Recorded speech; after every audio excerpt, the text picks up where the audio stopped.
Երեխաների զգալի մասը TikTok-յան այդ ռիլերով, զանազան ապուշություններով հրապուրվում են եւ այդ ցավը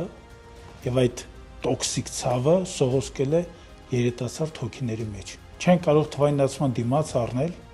բայց վտանգները, ռիսկերը այնքան մեծ են, որ չեն կարող այս հարցը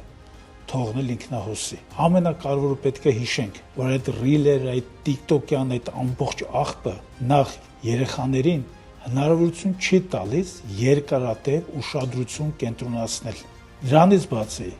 այդ ամբողջ հնարավորությունները սոցցանցերը առավելապես հնարավորություն տալիս, որպեսզի նրանք շփվեն իրենց անծանոթ մարդկանց հետ եւ բազմաթիվ խնդիրներ նաեւ այդտեղ են ծագում։ Բնականաբար մենք պետք է չափը չանցնենք, գտնենք ոսկե միջինը։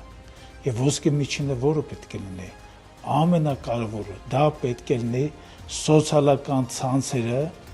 մուտք գործելու տարիքային սահմանափակումները։ Այո, 14 տարեկան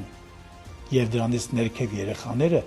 պետք է սոցցանցեր մտնեն միայն յուրահատուկ ֆիլտրերով։ Այդ ֆիլտրերը պետք է լինեն ինչպես ինստիտուցիոնալ, պետական մակարդակով,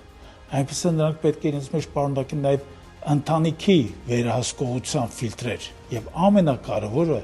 երեխան պետք է հստակ տեսնի իր ծնողի օրինակով, որ ծնողը ժամեր շարունակ զանազան այդ կործանիչ ռիլեր, այդ հրհրացնող, քրքիջ բերող, ոչինչ չասող, ոչինչ սովորեցնող ռիլերից ծնողը նաև պետք է կտրված լինի։ Մեր կողմից խոստանում ենք, որ հաղթանակի դեպքում, իշխանության մաս կազմելու դեպքում մենք սոցցանցերում երեխաների մասնակցությունը կենթարկենք հստակ ֆիլտրերի, հստակ արգելափակումների։